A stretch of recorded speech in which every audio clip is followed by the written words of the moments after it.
Chapter 24. During Jehoiakim's reign, Nebuchadnezzar, king of Babylon, invaded the land, and Jehoiakim became his vassal for 3 years. But then he changed his mind and rebelled against Nebuchadnezzar. The Lord sent Babylonian, Aramean, Moabite, and Ammonite raiders against him. He sent them to destroy Judah in accordance with the word of the Lord proclaimed by his servants the prophets. Surely these things happened to Judah according to the Lord's command, in order to remove them from his presence because of the sins of Manasseh and all he had done, including the shedding of innocent blood. For he had filled Jerusalem with innocent blood, and the Lord was not willing to forgive. As for the other events of Jehoiakim's reign, and all he did, are they not written in the book of the annals of the kings of Judah? Jehoiakim rested with his fathers, and Jehoiachin, his son, succeeded him as king. The king of Egypt did not march out from his own country again, because the king of Babylon had taken all his territory, from the Wadi of Egypt to the Euphrates River. Jehoiachin was 18 years old when he became king, and he reigned in Jerusalem 3 months. His mother's name was Nehushta, daughter of Elnathan. She was from Jerusalem. He did evil in the eyes of the Lord, just as his father had done.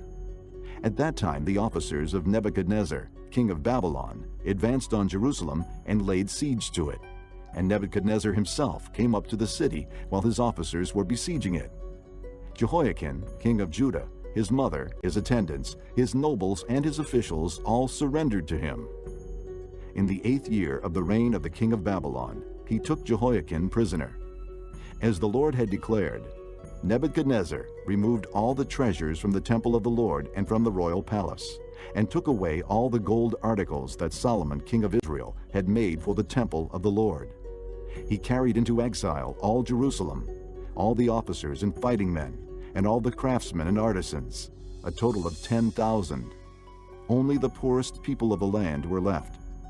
Nebuchadnezzar took Jehoiachin captive to Babylon.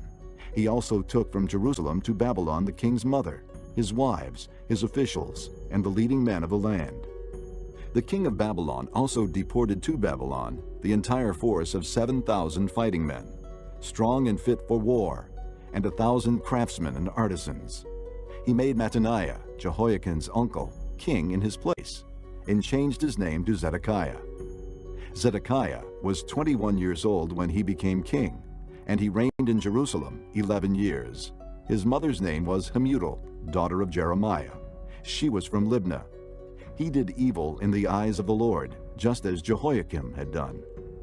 It was because of the Lord's anger that all this happened to Jerusalem and Judah, and in the end he thrust them from his presence.